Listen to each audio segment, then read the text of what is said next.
acara berikutnya yaitu webinar tips lancar saving tiap bulan. Sebagai istri agar bisa sukses mengelola keuangan keluarga, marilah kita simak pemaparan Ibu Hani Agus berikut ini. Kepada Ibu Hani Agus, waktu dan tempat kami persilahkan. Terima kasih atas waktu yang diberikan. Assalamualaikum warahmatullahi wabarakatuh. Waalaikumsalam warahmatullahi wabarakatuh. Yang saya hormati Ibu Juwanti, Bu Widi, dan Bu Trisna, dan juga ibu-ibu dari anggota IKPA Baktara. Di sini langsung saja karena saya dikasih waktu 15 menit. Jadi langsung saja saya ingin sharing mengenai tips lancar saving tiap bulan. Nah, tidak bermaksud untuk menggurui, karena tentunya ibu-ibu itu sudah sangat berpengalaman untuk mengelola keuangan keluarganya masing-masing. Nah, makanya dari itu saya anggap ini sebagai sharing, bukan untuk ini ya, hanya untuk mengingatkan kembali tentang pentingnya saving itu.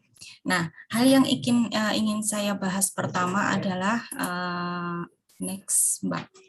Punten. Next, punten. Jadi yang saya bahas adalah tentang bagaimana kita mengalokasikan gaji dari suami kita misalkan, atau penghasilan yang kita punya di dalam pos-pos persentase tertentu. Berapa sih persentase yang harus kita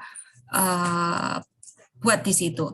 Kemudian yang kedua saya ingin menyoroti tentang semua orang sudah tahu tentang pentingnya saving, tetapi mengapa enggan untuk melakukannya. Nah, itu saya ingin menguaknya dari self motivation dan juga dari sisi pengetahuannya.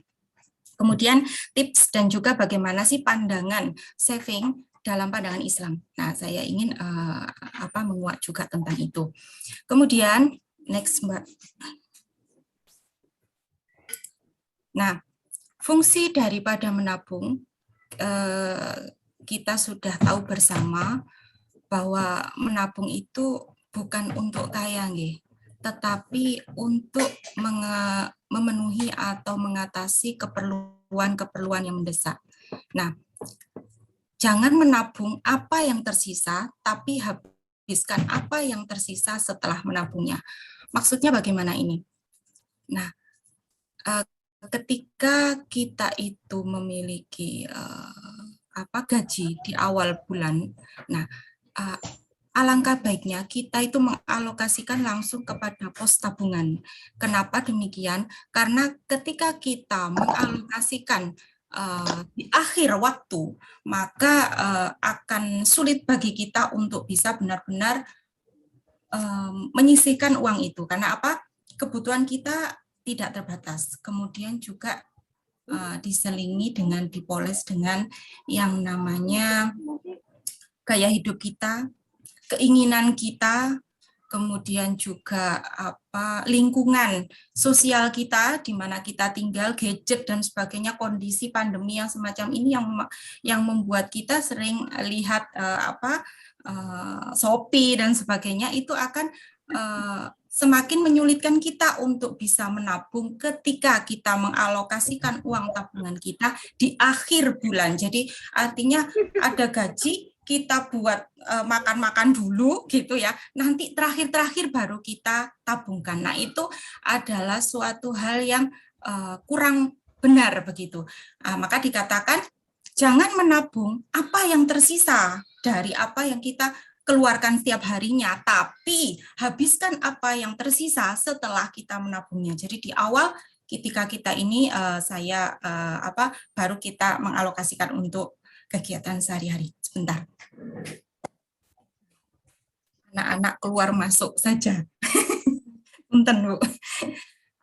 Nah, ini tadi sudah saya bilang bahwa kita harus mengalokasikan tabungan kita ke dalam pos-pos tertentu. Nah, terus berapa yang harus, misalnya gaji suami kita atau gaji kita adalah totalnya adalah 10 juta begitu. Nah, terus berapa sih yang harus kita alokasikan untuk tabungan begitu?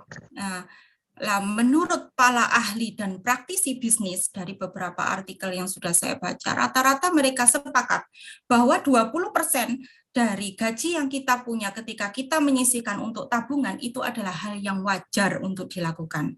Nah, artinya ketika kurang dari 20% itu berarti kurang wajar nih. Kalau lebih dari 20% berarti kan ya sangat bagus sekali kan begitu. Berarti kita mampu benar-benar mengelola keuangan kita dengan baik begitu nih. Lebih baik kan lebih bagus nih.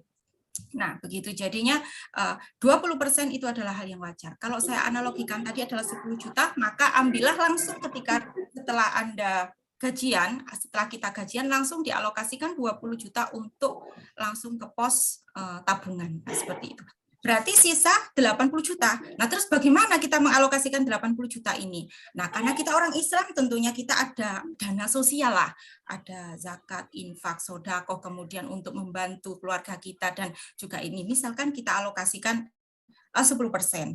Atau kemudian kita misalkan ada cicilan, kita alokasikan 30%, sisanya adalah 40% untuk keseharian. Pertanyaannya, apakah selalu mentok ini, persentase ini tidak bisa diotak-atik? Tidak. Sesuai dengan yang saya tandai di sini, tergantung pada keputusan Anda mau mengalokasikan berapa persen.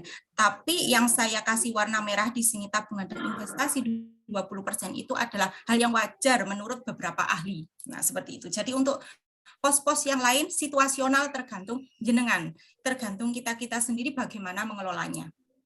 Nah, demikian. Jadi apakah selalu mentok segini persen? Tidak. Tapi kita anggap saja untuk saat ini kita sepakat 40%. Ada yang 60, 20, 20 ada. Ada yang 50, 20, 30 juga ada. Terserah. Itu adalah tergantung dari masing-masing. Nah, next Mbak Punten. Nah, terus kalau kita sudah tahu ini, tadi kan menabung fungsinya adalah untuk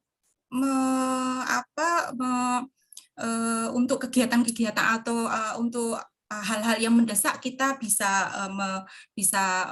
mengeluarkan uang kita untuk ketika ada situasi yang mendesak, kita sakit atau apa, itu kan bisa. Nah, tentunya itu kan penting untuk kita sebagai ibu rumah tangga ini. Nah, untuk bisa mengelola keuangan, jangan sampai itu kita malah nggak punya duit ketika ada sesuatu hal yang memaksa kita mengeluarkan uang begitu. Nah, begitu artinya penting sekali bagi kita untuk menabung. Tapi kenapa dengan tahu penting kita menabung, tetapi orang kok jarang atau nggak mau menabung, kenapa? Nah, ini saya menyorotinya salah satunya adalah dari yang pertama adalah self motivasinya atau motivasi dirinya, self motivationnya. Jadi yang pertama, orang itu tidak bersemangat karena merasa gaji suami saya itu sedikit, anak saya banyak, kalau dibagi itu kurang begitu ya. Nah, tetapi jadi merasa gajinya itu sedikit, kebutuhannya banyak sekali ini.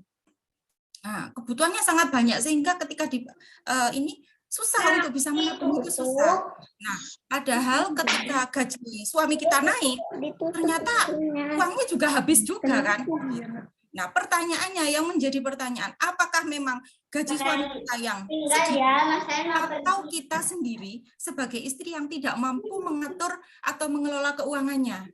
Nah, itu mungkin perlu dikritisi kembali. Nah, jadi orang kalau tidak mau menabung karena merasa kebutuhannya banyak, nah begitu, atau juga gajinya suami kita kurang begitu ya, mungkin perlu ini lagi. Kemudian selanjutnya, orang cenderung untuk memenuhi gaya hidup. Kita sudah tahu kan gaya hidup saat ini seringkali makan-makan di luar, nongkrong dan sebagainya di kafe. Bukanlah sesuatu hal yang tidak boleh dilakukan. Ya, itu juga penting dong. Having fun itu juga penting. Namun kita harus membatasinya supaya posnya juga tetap gitu loh. Tabungan juga tetap, kita juga vacation juga iya, maksudnya rekreasi juga iya dong, penting dong untuk kita gitu. Tapi bukan berarti rekreasi tok begitu ya, makan-makan di luar tok, sedangkan pos yang lain itu zong begitu atau nol gitu. Nah begitu, jadinya kita harus benar-benar mengaturnya. Orang cenderung tidak mau menabung juga karena menunda menabung. Saya tidak mau menabung sekarang, Wis. Soalnya kayaknya tidak mungkin karena sekarang ini hari raya kita kan harus mudik nih misalnya. Nabungnya itu setelah mudik aja bulan depan. Ternyata nggak jadi nabung kan bulan ini. Bulan depannya lagi kita nggak jadi nabung juga, soalnya kan habis puasa. Masa ayo habis puasa kita ngirit juga, kan makan-makan di luar ya enak toh ya, sering-sering gitu ya. Nggak jadi nabung juga.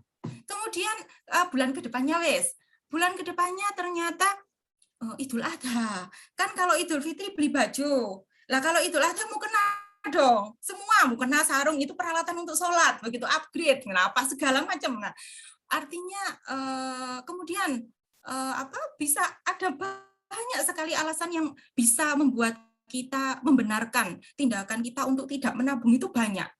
Nah, itulah mengapa kita bilang motivasi diri. Nah, begitu. Kemudian tidak mengontrol keuangan dengan serius. Nah, itu ya sudah masuk di situ nih. Nggak serius, antara cowok sama ceweknya nggak kompak, yang satu peret, yang satu ngebior gitu ya. Nah, itu juga bisa membuat kita tidak bisa ini. Jadi partner itu sayap kanan dan sayap kiri harus terbangnya bersama-sama. Harus ketika mengayuh kan ke atas ke bawah sendiri harus bersama-sama. Ketika sayap kanan dan sayap kiri mengayuhnya berbeda, maka kita akan kentir terus kan, Bu. Coba Anda lihat burung, kalau misalnya terbang pasti sayapnya itu kan bersama-sama, ke bawah, ke atas, ke bawah, ke atas, ke bawah. Coba yang satu ke atas toh, begitu yang satu diem. Nah, mesti putar-putar doang. Nah, artinya apa? Ada suatu kekompakan antara itu komitmen bagi kita bersama untuk mengatur keuangan keluarga, begitu. Next, Mbak. Oh, yang kedua adalah pengetahuan. Next, Mbak. Aku punya warna-warni nih. Nah, terus bagaimana orang kan mikir, terus bagaimana ngaturnya untuk tabungan itu? Kan ruwet. Apakah kita harus nulis terasi 1.000 begitu ditulis begitu, atau misalnya garam 2.000 gitu ditulis satu-satu, kan ruwet kan kayak gitu. Nah, terus bagaimana tipsnya? Nah, caranya yang pertama adalah ini berkaitan dengan pengetahuan tadi ya. Tadi kan self motivation, kemudian yang kedua adalah dari pengetahuan. Pengetahuan karena tak tahu caranya bagaimana menabung itu, ruwet begitu ya. Nah, pertama adalah buat rencana menabung dengan detail. Jadi Anda bisa buat rencana menabung dengan detail yang sudah kita bicarakan di awal tadi. Persentasenya berapa untuk nabung ini? Tadi kan ketemu 20%, ya sudah, itu ambil untuk tabungan. Kemudian tempatkan tabungan di tempat yang sembunyi. Tadi kan dari 10 juta yang kita analogikan, itu kan 20% berarti 2 juta. 2 juta itu langsung kita sembunyiin. Kenapa kita sembunyiin? Karena kita wanita. Wanita itu mata pasar begitu ya. Nah, segala-gala ingin dibeli, apalagi kalau ada diskonan begitu ya. Nah, itu supaya tidak terpancing kita untuk melakukan pembelanjaan yang tidak berguna begitu ya. Maka kita kunci tabungan itu. Bagaimana cara menguncinya? Bisa jadi kita misalnya membuat tabungan yang berbeda dengan tabungan konsumsi begitu ya. Misalnya tabungan ini, ada tabungan lain. Tabungan itu jangan dikasih ATM, jangan dikasih kartu kredit. Jadi susah untuk perlu effort yang tinggi untuk ngambilnya. Saya harus ke bank dulu begitu, atau nah itu kan susah. Jadi itu membuat kita enggan untuk ini. Kemudian ada juga yang memaksa kita misalnya langsung ketika kita auto debit ya, langsung di transfer ke ini ya, begitu. Itu juga bisa dilakukan. Intinya kunci dan juga sembunyikan. Atau kunci misalnya kita bisa mengalokasikannya dalam bentuk deposito. Nah, deposito kan nggak mau seenaknya dewe untuk dicairkan kan. Pasti ada tanggal-tanggal tertentu untuk bisa mencairkannya kalau nggak mau bayar ini ya, bayar dendanya begitu nggih. Nah, kemudian selanjutnya adalah beri nama tabungan kita. Nah, kayak tadi Ibu Juwanti sudah bilang, kita mau ke Batam. Nah, kita mungkin bisa meningkatkan self motivasi kita untuk, saya harus nabung ini ke Batam. Nah, taruh di dalam amplop, taruh di dalam dompet, atau taruh di dalam tabungan, itu terserah, itu teknis. Nah, itu kasih itu tulisan. Kalau kita mau nabung ke Batam, berarti kita harus punya uang ini. Jangan sampai di sana kita nggak bisa belanja begitu. Padahal di sana banyak sekali mall itu. Nah, begitu kan? Sayang dong. Ada banyak sekali barang-barang dari Singapura, dari Malaysia yang ada di situ. Nah, seperti itu. Nah, itu kan sesuatu yang membutuhkan uang di situ. Nah, itu jadi menumbuhkan juga dari kita untuk memotivasinya. Kemudian, terus bagaimana caranya yang tadi saya singgung? Tadi kan saya bilang, apakah kita harus menulis terasi 1000 garam 2000, habis itu ikan seperti itu di dalam tabungan yang buku yang besar begitu? Tidak juga serepot itu, ya. Jadi saya berikan contoh seperti ini. Tadi kan saya analogikan kan 10 juta gaji kita, gaji suami atau gaji kita misalnya. 20 juta untuk tabungan, langsung kita alokasikan ke pos tabungan. Nah, kenapa saya menyoroti dikonsumsi? Yang 40% tadi kan kita analogikan itu sama, kita sepakat dengan 40% lah kita belanja kita, berarti 4 juta. 4 juta adalah dana yang harus kita kelola untuk 1 bulan. Kenapa kita harus menyoroti dana yang kita kelola untuk 1 bulan selama 4 juta ini kita kelola? Karena ini dana yang akan menjadi momok bagi kita untuk merongrong yang namanya tabungan kita. Coba kalau dana di konsumsi kita itu kurang, pasti kita ngambil kemana lagi? Ngambil cicilan ya nggak bisa, ya toh? Mau ngambil cicilan ya nanti akan ditagih sama yang punya hutang, ya, yang ngasih hutang ke kita kan begitu. Yang paling enak adalah ngambil tabungan. Nah, supaya tabungan aman, berarti kita harus benar-benar mengelola yang namanya biaya konsumsi kita. Lah, cara mengelolanya bagaimana? Ini yang sudah buat daftar pengeluaran pasti. Jadi misalnya tadi 4 juta. Kita bisa mencatatkan berapa sih biaya pasti yang selalu kita keluarkan setiap bulannya. Misalnya listrik kan pasti bayar tuh. Nah, kemudian SPP dan sebagainya. Itu Anda total. Totalnya berapa? Itu fixed cost ya, biaya tetap begitu ya. Itu Anda total langsung misalnya 4 juta, maka misalnya totalnya adalah 1 juta, maka sisa adalah 3 juta. Nah, 3 juta inilah yang bisa kita alokasikan untuk 1 bulan. Bagaimana? Bagi dengan 30. Ketemu 100.000. Lah, 100.000 taruh aja di kantong.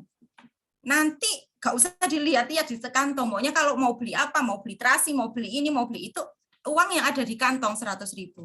Nanti di akhir waktu, misalnya malam, baru dilihat saku kita sisa berapa. Baru bisa dicatat. Oh, hari ini kita habis sekian loh, begitu. Sisanya, bagaimana kalau ada sisanya? Sisanya silakan disisihkan untuk apa? Barangkali besok kita itu ada kelewat batasnya. Nah, seperti itu bisa jadikan sebagai darurat kita untuk kita ambil untuk menopang kekurangan yang besoknya gitu. Seperti itu. Kemudian bagi anggaran konsumsi dalam 1 bulan, catat juga, sampun. Nah, terus bagaimana kita mencatatnya tadi? Apakah dalam 1 buku atau apa? Ada sekarang itu personal finance yang bisa kita download di aplikasi HP yang memudahkan kita untuk mencatatnya begitu. Jadi sehari tinggal berapa begitu. Nah, itu artinya apa? Kita bisa mengontrol keuangan kita bisa mengontrol keuangan harian kita supaya tidak merongrong yang namanya tabungan kita begitu. Jadi kita aman sehingga kita bisa kaya raya sampai akhir bulan. Jadi jangan sampai kita miskin di akhir bulan begitu. Awal bulan kita foya-foya enak-enak makan di luar, habis itu kalau sudah akhir bulan diem di rumah gitu. Soalnya kondisi uang menipis. Nah, seperti itu jangan sampai. Jadi makanya tips kaya raya sampai akhir bulan. Nah, begitu. Jadi silakan dibagi kemudian dialokasikan setiap harinya. Begitu. Punten next nih. Nah, terus bagaimana dalam pandangan Islam tentang menabung itu? Apakah Islam tidak mengajarkan menabung? Mengajarkan. Kita tahu kalau Al-Quran itu adalah hudalinas. Hudalinas artinya petunjuk bagi manusia.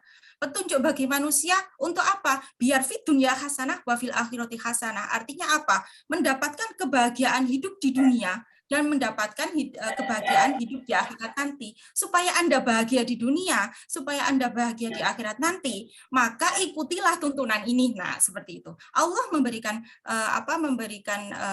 dalam firman-Nya, dalam Al-Isra ayat 29 dikatakan, dan janganlah engkau jadikan tanganmu terbelenggu pada lehermu, dan jangan pula engkau terlalu mengulurkannya sangat pemurah, boros.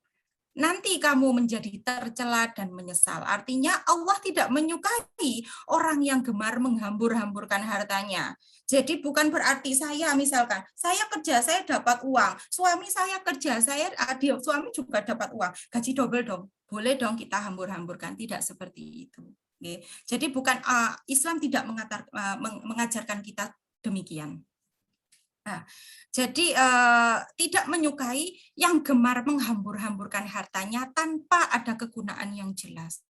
Kemudian dalam surat Al-Isra ayat 27 juga dikatakan, sesungguhnya dalam ayatnya itu innal mubadzirina kanu ikhwana syayatin. Sesungguhnya pemboros-pemboros itu adalah saudaranya setan. Nah, jadi kalau orang merasa kalau uang saya banyak, gaji suami ada, gaji saya juga ada, boleh dong kita ke sini. Itu namanya pemboros tanpa hal yang pasti. Dan pemboros itu adalah saudaranya setan atau temannya setan. Dan setan itu adalah sangat ingkar kepada Tuhannya. Nah, dalam surat Al-Furqan ayat 67 juga dikatakan, dan orang-orang yang apabila membelanjakan harta mereka tidak berlebihan dan tidak pula kikir, dan adalah pembelanjaan itu di tengah-tengah di antara keduanya. Kita tidak boleh kikir dan juga tidak boleh terlalu boros, yang sedang-sedang saja. Begitu. Dalam hadis juga dikatakan yang diriwayatkan oleh hadis Bukhari Muslim, simpanlah sebagian harta daripada harta kamu untuk kebaikan masa depan kamu, karena itu jauh lebih baik bagimu. Dalam surat Yusuf ayat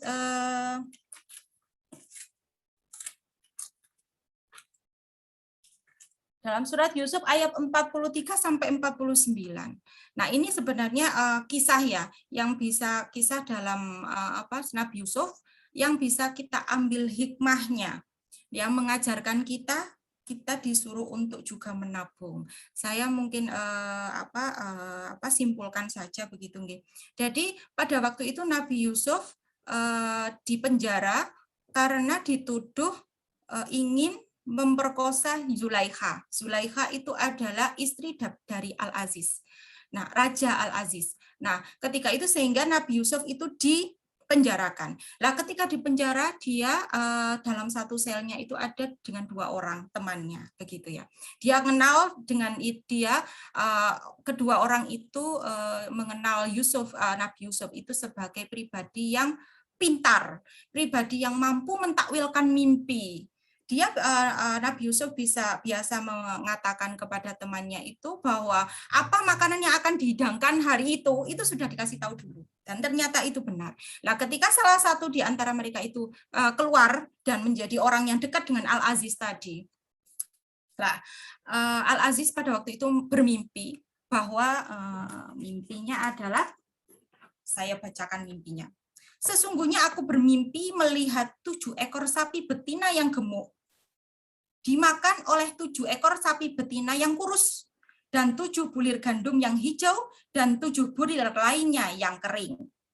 Kemudian ditanyakan, hai orang-orang yang pintar di dekatku, apa sih maknanya itu, apa artinya? Kata mereka, saya tidak tahu, kayaknya itu adalah buah mimpi saja, tak ada makna.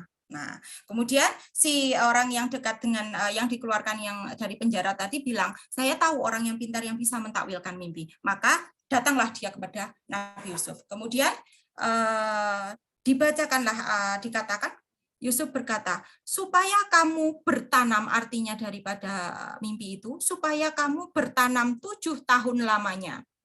Sebagaimana biasa, maka apa yang kamu tuai, hendaklah kamu biarkan di bulirnya, kecuali sedikit untuk kamu makan. Jadi artinya disuruh bertanam seperti biasa selama 7 tahun, tapi jangan dientek-entek, jangan dihabis-habiskan. Tapi simpanlah, karena akan kemudian sesudah itu akan datang 7 tahun yang amat sulit. Nah, berarti masa paceklik yang kita misalnya ada kondisi darurat bagi kita. Nah, yang menghabiskan apa yang kamu simpan untuk menghadapinya atau menghadapi tahun yang sulit itu. Jadi artinya apa? Pada Nabi Yusuf juga dalam surat ini juga mengajarkan kepada kita bahwa kita juga harus yang namanya saving atau menabung. Nah, itulah yang bisa saya share pada hari ini tentang bagaimana menabung dan bagaimana menabung dalam pandangan Islam. Semoga yang saya sampaikan bisa bermanfaat untuk kita semua. Ada kurang lebihnya, saya mohon maaf yang sebesar-besarnya. Saya akhiri, wassalamualaikum warahmatullahi wabarakatuh. Waalaikumsalam warahmatullahi wabarakatuh. Baik, terima kasih Ibu Hani atas pemaparan yang disampaikan. Acara selanjutnya adalah sesi tanya jawab bagi ibu-ibu yang kiranya ada pertanyaan terkait informasi yang sudah disampaikan Ibu Hani hari ini. Silakan di unmute mikrofonnya.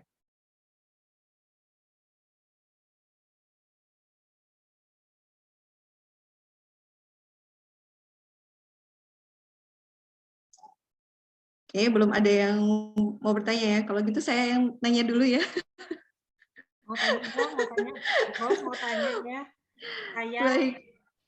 Iya, pertanyaan saya adalah gini Bu. Kalau misalnya kan kita sharing nih, berusaha untuk menabung setiap bulan, tapi ternyata dalam perjalanan waktu nih gitu kan ya, sosial kayaknya butuh lebih banyak gitu. Nah, kiranya bisa disampaikan Bu tips dan triknya gitu kan. Apakah sosial itu bisa kita keluarkan, misalnya kayak ada keluarga yang sakit gitu kan, ada mungkin ada tetangga atau kondangannya lebih dari satu gitu ya kan. Kalau musim kondangan tuh biasanya kan langsung banyak gitu ya. Nah, bisa disampaikan Bu. Terima kasih. Ya, terima kasih Bu Hermi. Jadi tadi itu memang kalau misalnya kita itu kan sebagai makhluk sosial ya, tidak bisa hidup sendiri tanpa bantuan orang lain, dan juga diajarkan di dalam Islam bahwa kita juga harus bantulah saudaramu dulu ya kan, kanan kirimu, tetanggamu, seperti itu ya. Ada juga dikatakan bahwa cintailah penduduk bumi, maka kau akan dicintai oleh penduduk langit, begitu. Nah, artinya ketika kita saling memperhatikan sesama, maka harapannya Sang Kuasa atau Allah akan memperhatikan kita. Maka diharapkan yang seperti itu. Nah, terus bagaimana ini kalau seandainya ini kita harus sosial? Nah, makanya tadi di awal pertama saya ada gaji 10 juta. Itu ada persentase yang harus kita buat. Nah, persentase ini adalah sebagai barometer kita supaya kita tidak loss pada satu sisi dan loss ngirit pada sisi lain. Ya, kita bukan mengajari untuk atau ngasih kita untuk tidak medit jadi medit gitu ya. Ada saudara kita yang butuh tapi kita nggak mau tahu begitu ya, karena apa? Itu anggaran tabungan ini nggak boleh begitu ya. Ada anggaran sosial, kita ada anggaran sosial loh. Nah, kita juga makanya ada persentasenya. Nah, persentase itu sekali lagi saya bilang tadi, apakah persentase itu mutlak seperti itu? Tidak. Tergantung dari masing-masing. Jika misalnya jenengan punya keponakan yang harus karena divorce misalnya, atau nggak punya orang tua gitu ya, anggap saja nggak punya orang tua sehingga Samen harus membiayai kuliah dan sebagainya. Nah, itu Samen anggarkan sendiri. Jadi bukan 10% tadi, jangan dibuat 10%, tapi buatlah yang rasional bagi Samean begitu. Tapi bukan berarti yang lain tidak diperhatikan gitu. Jadi persentasenya itu harus dibuat logis menurut masing-masing. Kalau saya misalkan 10% cukup. Yang lain berapa? 15%. Karena orang tua tidak bekerja. Nah, terus saya kan harus menghidupinya, sakit lagi dia. Nah, bagaimana? Nah, berarti persentase untuk sosialnya itu diperbanyak. Lah, persentase yang lain itu menyesuaikan. Berapa persentasenya?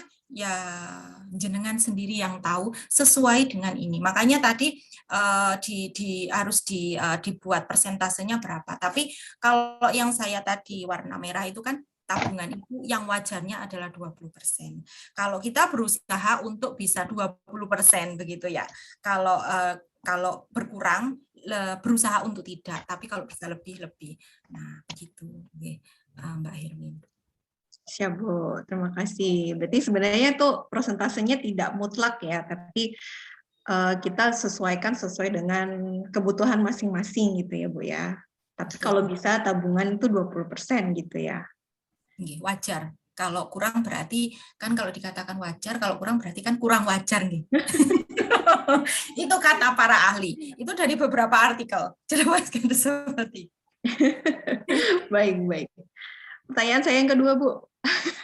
Mungkin ada yang lain dulu? Mbak Monita, Mbak Nurul, Bu Rami, Bu Juanti, mungkin Bu Misbah, Bu Syaifu, Mbak Nadia, Mbak Lala, Mbak Nisa, Saya Mbak. Mbak Eko, Pak Eko.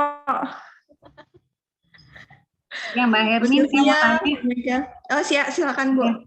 Ini mau tanya Mbak Ani, kalau istilahnya kayak kita nih ada arisan nih ya, itu termasuk salah satu saving nggak? Maaf, boleh bisa diulang Bu? Kalau kita kan ada arisan nih, arisan itu bisa dimasukkan dalam cost saving apa bukan?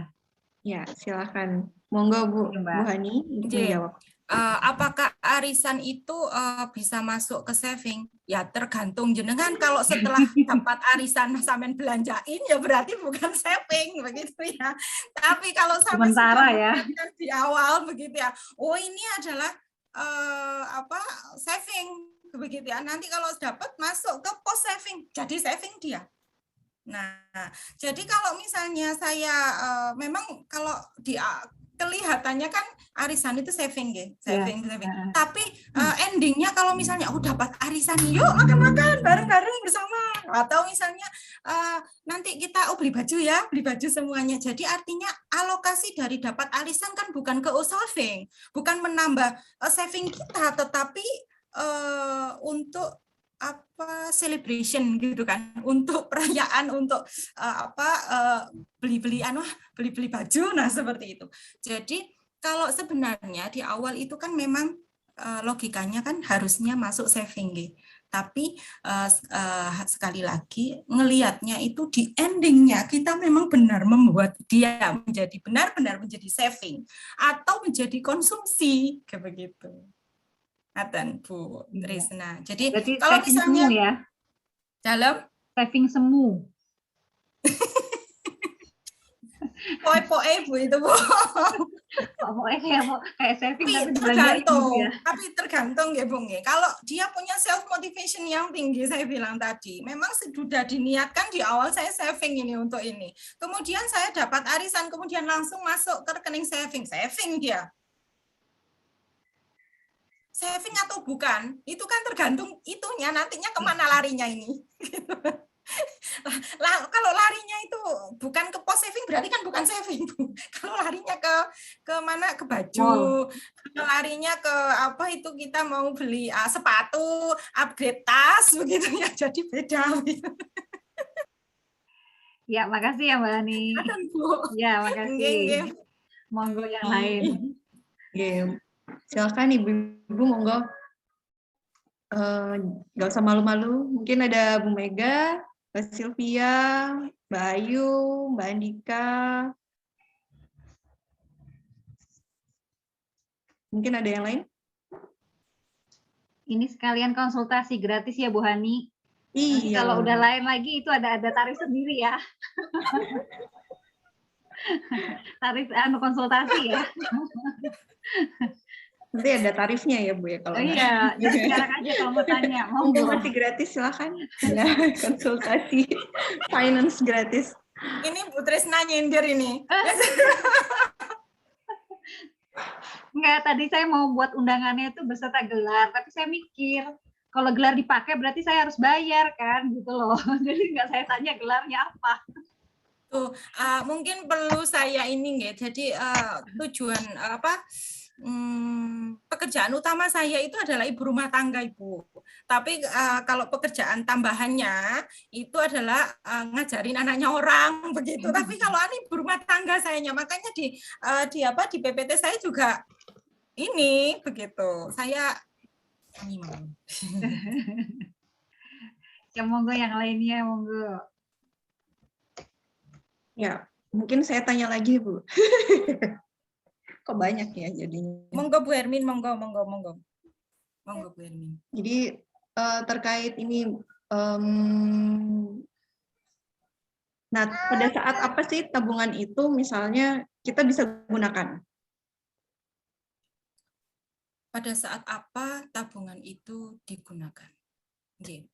Jadi seperti fungsinya tadi, kalau nggak salah di slide kedua, nomor 3 nih. 3 nih kayaknya. Nah itu fungsi tabungan itu kan untuk pada waktu darurat. Oke. Kita kan tidak tahu apa yang akan terjadi nanti kan gitu. Usia kita tidak semakin muda. Biasanya semakin tua usia kita itu akan diiringi oleh berbagai macam penyakit gitu. Jadi ada saja yang yang ada yang rematik lah, ada yang gula darah, kolesterol, komplikasi dan sebagainya. Ya semoga saja kita, mudah-mudahan kita terhindar dari hal-hal semacam itu.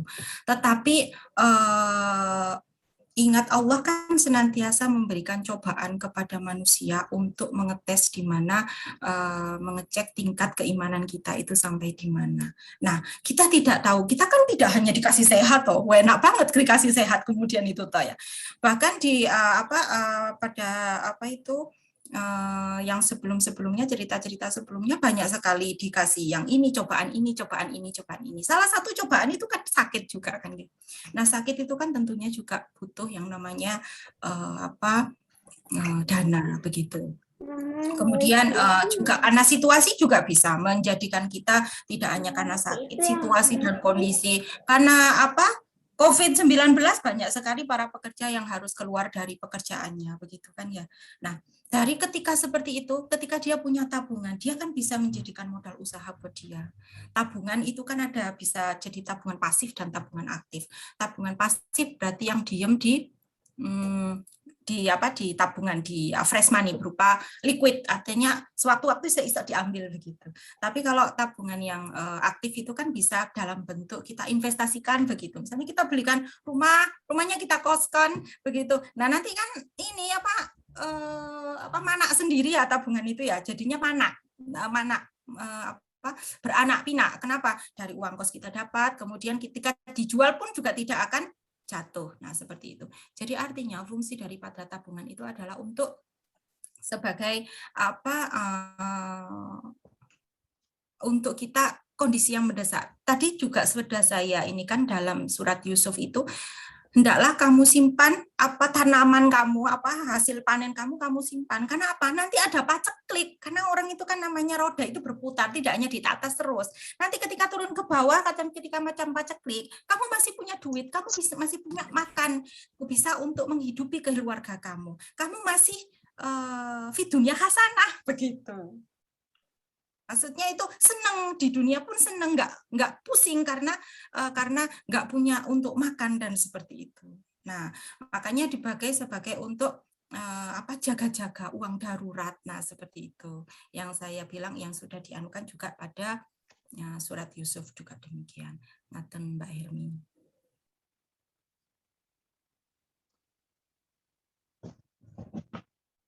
Baik Bu, terima kasih atas penjelasannya. Pertanyaan saya yang ketiga, kalau ada yang lain mungkin ada? Bu Tresna, Bu Menita? Yang lain masih malu-malu mungkin Mbak Hermin aja deh, dipancing dulu Mbak. Mbak Hermin aja nggak apa-apa. Itu pengetahuan juga untuk kita. Iya, berikutnya adalah apakah tabungan itu harus selalu dalam bentuk cash, Bu?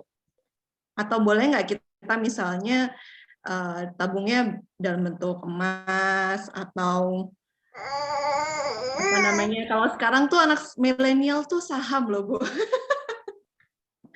Bahkan kemarin tuh ada yang menikah siapa Mbak Mas Angga kalau nggak salah itu dia bikin itu namanya sasrahannya itu saham gitu Bu. Nggak konvensional sekali gitu. Baik, terima kasih Bu. Baik, berarti sekarang karena kekinian ya, serah terimanya juga saham gitu ya. Jadi karena kekinian. Baik, Jadi pertanyaannya tadi, apakah dalam bentuk fresh money gitu ya? Tadi sudah saya singgung juga bahwa tabungan itu kan ada dua, ada yang pasif, ada yang aktif. Yang pasif itu yang diem, mengendap, idle money atau ngendep di tabungan begitu ya. Yang liquid artinya apa? Sewaktu-waktu bisa kita ambil begitu. Nah, kemudian tapi kita perlu itu tabungan yang liquid. Kenapa demikian? Saya analogikan begini. Jangan sampai nih. Misalnya sakit, yang mengharuskan tiba-tiba kita harus operasi gitu, nggak tahu. Tiba-tiba langsung harus operasi. Nah, ternyata misalnya tabungan kita nggak ada dalam bentuk uang, dalam bentuk fresh money. Kita cuma punya rumah, masa ya mau apa? Jualan rumah dulu baru operasi. Nah, seperti itu kan. Jadi kan kita akan mumet. Saya kembali lagi. Jadi tabungan itu ada yang tabungan pasif dan tabungan aktif. Tabungan pasif itu yang diem, itu yang harus kita ada, harus ada itu. Berapa jumlahnya? Ada beberapa artikel menyatakan kalau kita single itu 3 kali jumlah pengeluaran kita. Jadi 3 kali gaji lah wis intinya kasarannya. Kalau misalnya misalnya kita itu kan gajinya misalnya tadi 10 juta. Nah, 3 kali gaji untuk satu orang, satu kepala. Jadi 3 kali gaji berarti 30 juta untuk saya sendiri misalkan. Nah, bagaimana dengan berkeluarga berarti perlu kita tambah. Nah, begitu. Itu untuk fresh money atau tabungan yang pasif. Nah, terus kalau misalnya kita lebih ini sudah tabungan pasif sudah banyak ini. Nah, kita bisa dengan tabungan yang beralih ke tabungan yang aktif. Kita bisa investasikan dalam bentuk saham, dalam bentuk obligasi, dalam bentuk reksadana, saham ya. Terus habis itu apa itu tadi itu gadai emas, pegadaian di emas begitu ya. Bisa juga emas itu yang itu ada juga. Atau saya bilang tadi beli rumah dikosin, beli rumah terus habis itu dijual lagi. Nah, itu kan menjadi tabungan yang aktif. Dia itu dikatakan aktif berarti gerak. Tabungannya itu mana bisa beranak pinak begitu dari hasil ini, sehingga tabungan kita akan tumbuh dengan sendirinya. Nah, seperti itu. Jadi apakah harus bentuk fresh money? Tidak. Jadi tapi fresh money penting karena apa? Dana dadakan kita itu harus selalu ada. Mungkin kita mau apa-apa harus jual rumah dulu begitu kan, enggak gitu. Atau jual aset kita, atau biasanya kalau orang di tempat-tempat saya itu nyekelin BPKB apa ya, nyekolahin BPKB sepeda motor dulu begitu. Nah, itu kan ribet gitu ya. Nah, itu kan bukan kita kan harusnya itu hidup itu termanage dengan baik gitu. Ada dana cadangan ada begitu, ada apa-apa ya ada begitu. Kalau nggak ada ya terus saja ditumpuk ditaruh di situ nanti diinvestasikan. Tapi ingat kita juga ada zakatnya loh ya. Kalau misalnya ada uang itu kan berapa ini kan kalau sudah ada di situ gitu ya. Bukan berarti cuma sosial tada, tapi ketika diakumulasi sudah lebih dari berapa kita ada sendiri gitu. Nah, itu mungkin bisa dibahas di Aten Mbak Hermi. Wow, mantap sekali ya Bu. Aduh, saya senang banget sih hari ini dapat banyak ilmu soal saving itu juga gitu. Berarti kita harus saving dulu untuk yang liquid ya, mungkin yang mudah dicairkan berupa fresh money atau cash gitu kan. Baru setelah itu tabungan itu bisa dialihkan untuk aset-aset yang lain gitu ya Bu. Kalau bisa saya sarikan begitu ya. Mantep banget. Oke, ada tambahan mungkin Bu Misbah tuh kayaknya ada yang mau disampaikan lagi Bu, mau nggak Bu? Udah terwakilkan sama Mbak Hermin tadi. Saya mau tanya soal yang emas, Mbak Hermin sudah ngomong gitu. Yaudah. Berasa kuliah saya Bu Hani. Iya kan, mantep nggak Bu? Ya sih banget Bu. Waduh. Karena ya kuliah pasca sarjana di mana gitu. Asik. Tersedak saya Bu. Iya, karena liquid itu juga, maaf kalau emas itu memang liquid gitu kan, artinya mudah dicairkan gitu kan. Tapi kita nggak bisa, karena harga emas itu naik turun, jadi itu kalaupun saving itu saving jangka panjang gitu, supaya kalau kita dapat lebihannya gitu. Kalau sehari, 2 hari, seminggu, sebulan, kayaknya masih belum bisa sampai setahun ya. Itu pengalaman saya juga sih Bu. Jadi kalau hari ini nih, misalnya bulan kemarin nih emas 1 juta, sekarang 900 sekian gitu. Jadi kita rugi sebenarnya untuk saving kalau jangka pendek di emas gitu. Tapi kalau misalnya itu jangka panjang gitu kan, 5 tahun kita, wah itu udah lumayan sih bisa double gitu kan. Tapi kalau sekarang misalnya 1 bulan, tapi nggak ada salahnya sih untuk nabung. Kalau misalnya fresh money-nya sudah ada ya Bu ya. Tapi kalau mau itu barengan, kalau saya sih barengan sih. Fresh money kalau bisa ada, yang di saving jangka panjang juga ada gitu. Tapi mungkin bisa di sesi yang lainnya kayak ya Bu ya. Misalnya untuk persiapan, karena kita semua pegawai gitu kan Bu. Jadi nanti usia pensiunnya 55 tahun, terus 55 tahun nih kita mau ngapain kan kita nggak tahu nih. Kalau nggak ada yang kita persiapkan kan kita juga bingung ya gitu. Mungkin itu di sesi yang lain kali ya Bu ya. Mungkin sesi berikutnya untuk masalah keuangan ini mantap banget sih. Saya senang banget sih. Oke, mungkin ada ibu-ibu yang lain. Bu Hani, kira-kira Bu kalau Romi, mungkin asuransi gimana Bu Hani? Oh iya, asuransi pendidikan ya. Oke, Apakah asuransi. termasuk saving jangka panjang ya? Iya, jangka panjang bisa. Iya, sudah dijawab sama Bu Trisna. Betul. Jangka panjang itu perlu itu. Betul. Jadi sekarang memang apa? Kalau misalnya itu kan untuk kita itu nanti itu kan misalnya untuk dana pendidikan gitu ya. Kan kita nggak tahu nanti itu ketika anak mau masuk kuliah dia minta kedokteran sekarang berapa misalkan. Ya kalau misalnya minta jurusan yang biasa-biasa saja, kalau kedokteran priye kan gitu. Nanti terus kemudian padahal usia kita pada waktu itu sudah mau pensiun gitu. Nah kan otomatis kan kita harus mempersiapkan. Nah itu nabung juga. Oke, jadi dalam bentuk ini itu juga dalam tabungan juga, ngaten Bu Widi.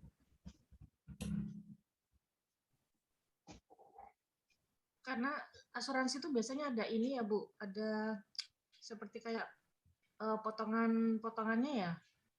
Jadi kalau yang jangka panjang sih saya lebih prefer ke emas itu ya, logam mulia gitu sih Bu kalau saya ya. Memang asuransi pendidikan sih bisa juga, cuma sekarang itu kalau saya baca ada yang unit link bermasalah macam-macam itu loh Bu.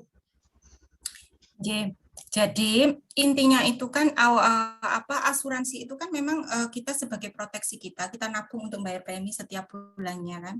Nah untuk apa sih kalau misalnya nanti ketika anak mau sekolah atau 10 tahun lagi gitu sebagai jaga-jaga kita nggak punya duit gitu ya atau kurang, itu bisa untuk membuat itu.